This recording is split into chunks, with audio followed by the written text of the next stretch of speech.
আসসালামু আলাইকুম ওয়া রাহমাতুল্লাহ। কেমন আছেন সবাই? আমাদের জীবন চলার পথে এমন এক অদৃশ্য শত্রু রয়েছে যে প্রতিনিয়ত আমাদের ক্ষতি করতে চায়, আমাদের বিপথে নিয়ে যেতে চায়। সেই শত্রু হলো শয়তান বা ইবলিস। আল্লাহ তাআলা পবিত্র কোরআনে শয়তানকে আমাদের প্রকাশ্য শত্রু ঘোষণা করেছেন। কিন্তু আপনারা কি জানেন শয়তানের সবচেয়ে বড় সফলতা কি? এমন কোন কাজ আছে যা করতে পারলে শয়তান তার সিংহাসনে বসে সবচেয়ে বেশি খুশি হয়? আজকের ভিডিওতে আমরা সেই অত্যন্ত গুরুত্বপূর্ণ হাদিসটি জানবো এবং বুঝবো শয়তানের সবচেয়ে প্রিয় কাজটি আসলে কি। সহিহ মুসলিম শরীফের একটি বিখ্যাত হাদিসে এই বিষয়টি স্পষ্টভাবে উল্লেখ করা হয়েছে। জাবির রাদিয়াল্লাহু আনহু থেকে বর্ণিত, রাসূলুল্লাহ সাল্লাল্লাহু আলাইহি ওয়াসাল্লাম বলেছেন, নিশ্চয়ই শয়তান তার সিংহাসন পানির উপর স্থাপন করে, অতঃপর সে তার বাহিনী প্রেরণ করে। তার নিকট সবচেয়ে বেশি মর্যাদাবান সেই যে সবচেয়ে বেশি ফিতনা সৃষ্টি করতে পারে। তাদের একজন এসে বলে, আমি এই কাজ করেছি। শয়তান বলে, তুমি তো কিছুই করনি। এরপর আরেকজন এসে বলে, আমি অমুককে এমন ভাবে ধোঁকা দিয়েছি যে অবশেষে তার ও তার স্ত্রীর মধ্যে বিচ্ছেদ ঘটিয়ে দিয়েছি। তখন ইবলিস তাকে কাছে টেনে নেয় এবং বলে, হ্যাঁ, তুমি বড় কাজ করেছ।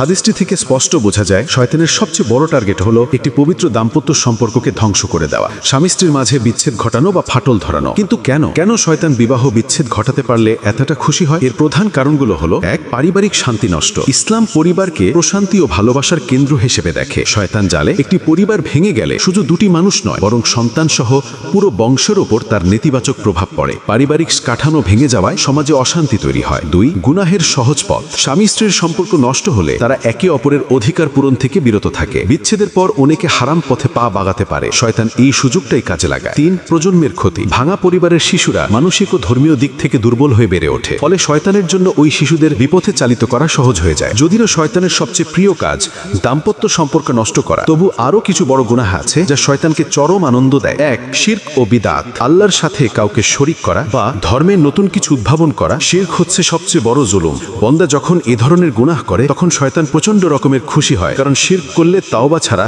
আল্লাহ তা ক্ষমা করেন না। দুই, নামাজে অমনোযোগ। নামাজ ইসলামের খুঁটি। নামাজে একাগ্রতা নষ্ট করতে পারলে শয়তান খুবই খুশি হয়, কারণ এর ফলে বান্দার সবচেয়ে গুরুত্বপূর্ণ ইবাদতই দুর্বল হয়ে পড়ে। তিন, পূর্ণ ইসলাম থেকে দূরে থাকা। আল্লাহ বলেছেন, তোমরা পূর্ণরূপে ইসলামে প্রবেশ করো আর শয়তানের পদাঙ্ক অনুসরণ করো না। শয়তান সবসময় চায় মানুষ যেন ইসলামের সব বিধান পূর্ণভাবে না মানে। শয়তান আমাদের শত্রু, কিন্তু তার কৌশল থেকে বাঁচার উপায়ও আমাদের প্রিয় নবী সাল্লাল্লাহু আলাইহি ওয়াসাল্লাম শিখিয়ে গেছেন। এক, যখনই শয়তানের কুমন্ত্রণা বা খারাপ চিন্তা মনে আসবে তখনই বলুন, আউযু বিল্লাহি মিনাশ শাইতানির রাজিম। অর্থ, বিতাড়িত শয়তান থেকে আমি আল্লাহর নিকট আশ্রয় চাই। দুই, বেশি বেশি ইস্তিগফার করুন। গুনাহ হয়ে গেলে বা ভুল করে ফেললে সাথে সাথে ক্ষমা চান। আস্তাগফিরুল্লাহ, আমি আল্লাহর ক্ষমা প্রার্থনা করছি। তিন, পারিবারিক বন্ধন সুদৃঢ় করুন। স্বামী স্ত্রী একে অপরের সাথে সর্বদা নম্র ও সদাচরণ করুন। রাসূল সাল্লাল্লাহু আলাইহি ওয়াসাল্লাম বলেছেন, তোমাদের মধ্যে সেই ব্যক্তি উত্তম যে তার পরিবারের কাছে উত্তম। মনোমালিন্য হলে ধৈর্য ধরুন এবং দ্রুত মীমাংসা করুন। চার, কুরআন ও সুন্নাহর সাথে লেগে থাকুন। শিরক ও বিদআত থেকে বাঁচতে সহিহ জ্ঞান অর্জন করুন